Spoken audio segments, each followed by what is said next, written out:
Hello and welcome to a new video. In today's video we're going to take a look at something that I have actually never done on my channel yet. I'm going to take a look at some spicy teams with buff Pokemon for the Open Great League. So, I made a video earlier on today where I took a look at Pokemon that were really strong, that got buffed, and I made teams around them as basically every single season. Something reliable on this channel where you can definitely see at least some teams they can run already for the beginning of the season. Today, I'm going to take a look at 10 teams here with buff Pokemon that are a little bit more spicy, and the teams are a little bit more spicy and are a little bit more fun with that. And I hope if you enjoy this type of content that you would leave a like and subscribe to this one, because this can show me that people like this, but also it shows YouTube that people would like this, and so I would do that more often. So if you enjoy this type of videos, really would appreciate if you leave a like on this one more than even on other videos. And we can start off with the first team. This is very similar to a team that I had in the video earlier on already, but today we're going to take a look at Wartortle. Wartortle is one of the Pokemon that I really want to try out, but I have to build it, and I'm not too sure if I'm going to build it immediately, because I only have like 800,000, actually a million starters, because guess what, we're gonna get a lot of starters this season again as well at the end of it. Feel free to use your star piece so you get double, like 50% more of your rewards. I think it's like 300,000 or something if you hit Legend. I don't know. But you get a lot of starters this evening at 10 PM my time. I don't know what time it is for you when you see this video, or like 4 hours later. You have to use the star piece in order to get a lot of starters there. But yeah, this is going to be a very interesting team. And honestly, like, it is not a bad team. Don't get me wrong, it is not a bad team at all. And like today you're going to still see some meta Pokemon, but mainly it's going to be spicy stuff. But yeah, Wartortle here looks really good on this team. Like, look at this. This looks like a solid team to run. I would run this team for sure, and I must say I will run this team eventually, so definitely really cool team to run here right now. Next up, we're going to have a team around Mew, a Pokemon that nobody really talks about, but actually is kind of nice with Psyshock. We have Wigglytuff, our answer for those Dark-type Pokemon and Ghost-type Pokemon that Mew, as a Psychic-type Pokemon, doesn't want to face. What is Wigglytuff weak to? Poison and Steel-type Pokemon and Fire-type Pokemon, which all the Unova Stunfisk can deal with. We don't really care too much about Unova Stunfisk weaknesses.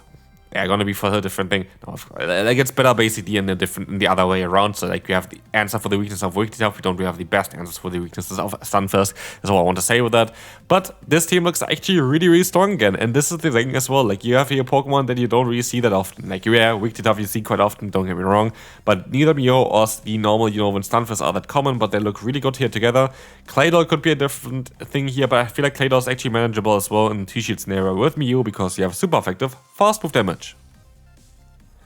Next up, we're going to take a look here now at Roserade. This Pokemon is one of the best ones based on the calculation at least, which is mainly going by, okay, you bait with fire, Weatherball Fire here and then hit a Leaf Storm. But you're not only going to have this as a buff, we also have Wigglytuff as well as a buff as well, not Wigglytuff, the Sableye is a buff as well as Wigglytuff in the back. Why do I have Wigglytuff in the back here again? Yeah, you have Dark-type Pokemon where it's kind of neutral, but you have Ghost-type Pokemon where you really need some kind of support.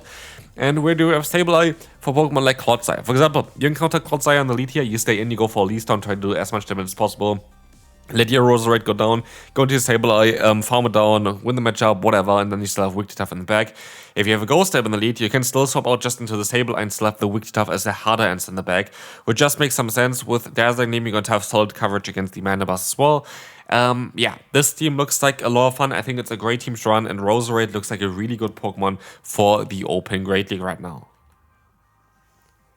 Next up, this team is the one where I'm a little bit not too happy about. I think it's a good team. I think you could, for example, use Azumarill on the lead to to kind of get rid of the one weakness I see with this team, which is Fire-type Pokemon. Fire-type Pokemon are a bit tricky, but the rest of it is going to be fine.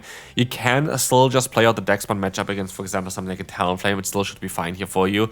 But Spiritomb, if you have energy up, you're going to be fine as well, because you have Rock Tomb against Fire-type Pokemon, which is going to be buffed here as well.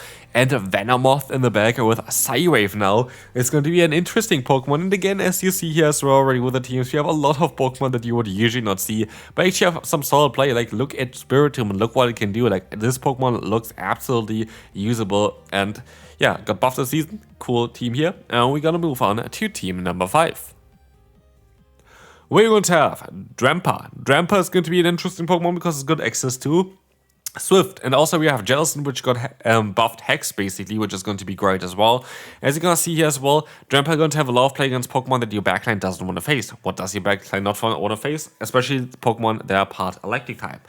And here Corviknight is coming in play, because Corviknight has the fast move of Sand Attack, you have super effective coverage against Electric type Pokemon, and you do some solid chip damage, which is going to be important because you need your Germnaa, for example, in order to beat something like a Morpeko. And so I feel like this team looks like a lot of fun as well, and I think it still should work out quite well. Like Germnaa looks really solid in the current meta. Corviknight is a safe swap. I actually would run a different moveset on Corviknight though, by the way. I wouldn't run Sky Attack, I would run the Payback. Payback would most likely make a little bit more sense because you also kind of want to bait out the Ghost type Pokemon that you're going to be able to beat with your lead and don't really want to face with your backline. And so, yeah, this would help out Corviknight as well again in order to counter basically the Pokemon that you're very likely going to bait out with the swap of this thing. And Germnaa here together with the Jellicent, actually a very solid core, which is hilarious, but yeah, it beats basically Electric as well as Grass type Pokemon and Ghost type Pokemon that you don't want to face as a Jellicent user. Next up, a Pokemon that got a little bit of a nerf before it even got buffed, which is going to be Linoone, where Trailblaze went away. So we have Grass not only here now in this Pokemon, but also if you have Spinda is actually better for this team, which is hilarious. If you have an XL Spinner, by the way, feel free to send me some gameplay as well. Like, this Pokemon looks like a lot of fun with the Rock Tomb buff. Rock Tomb got buffed on Spinda. Here we're going to have Swift added onto Linoone. We have Claydol with, again, Rock Tomb as well. We have to see on how good it's actually going to be. But like this team looks like a lot of fun, and getting Morpeko in the back is kind of getting supported perfectly. Our lead is going to be able to beat a lot of the answers for Morpeko, or just being, generally speaking, neutral against it. And then we have a Sace up here with Linoone that is going to be able to beat especially like those water type Pokemon that the lead doesn't want to face. And so we have two good ends in the back here against water types, which is going to be very important for this team. And now we're going to move on to team number 7. Mightyena is maybe not ideal for this team, but if you take a look at Mightyena in the 2-shield scenario, this Pokemon looks insane. This is the 1-shield scenario. Still some play. I could see a little bit of issues, you know, in retrospective with something like a Diggersby. You could use a different Pokemon than Clodsire in the back. I wish that Golbat would be good. If Golbat would be good, this Pokemon would be really good here. And it depends if Golbat is going to be good, because we don't know on how strong Air Cutter is going to be. If Air Cutter is like a 35 energy move, maybe Golbat is going to get a return there as well. And then maybe Golbat would be a cool Pokemon for the back. Right now, I don't know if Clodsire is the best. You need something that kind of deals also with the Diggersby. That is the main issue that I kind see for this team currently. But otherwise, this team looks like a lot of fun. Sucker Punch Mightyena is very likely going to be very strong thanks to the Poison Fang, dropping the opponent's defense. But we can now move on to the next one. We're going to have team number 8. We're going to have Gastrodon, we're going to have Glady, we're going to have the Frostless.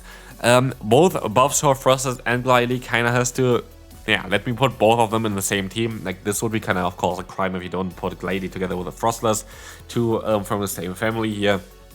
One male, one female. We will see here that the Gastrodon is going to be a very solid fit for it. There's no perfect fit for it. There would be, maybe Jellicent would be kind of okay for you. Yeah, Jellicent could be kind of cool for this team in the lead as well. Could see this definitely happening. It depends on what you want to use as a Sacer, by the way, on what you face in the lead. For example, if you're going to encounter something like a Mandibuzz in the lead, I rather would go ahead and go into the Frostless, which has a worse matchup against Mandibuzz, instead of the Glady, which has with Roll and Avalanche a little bit of a better matchup. But yeah, this is actually, like, Glady looks actually way better than you might expect.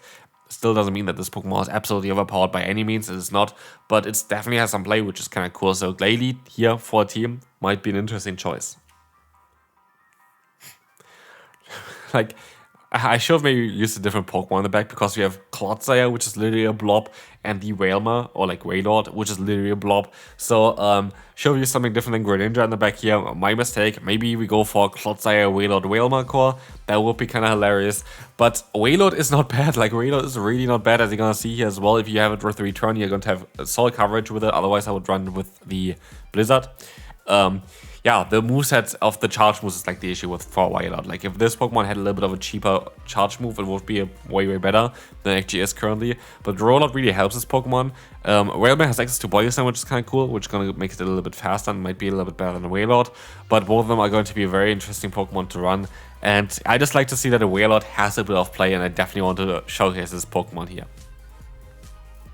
For the final team, We're going to have here a double buff as well. We're going to have Credilli with the move Rock Tomb, which is going to be our Thaysop, and we're going to have in the back Klefki, which has access to Foul Play, which is also going to get changed, which makes Klefki way better, because Klefki now going to be able to get to the move one less fast move with it, which is going to be really nice. And if you also see here as well, this team looks really good, and Klefki honestly looks really solid as well for the current meta.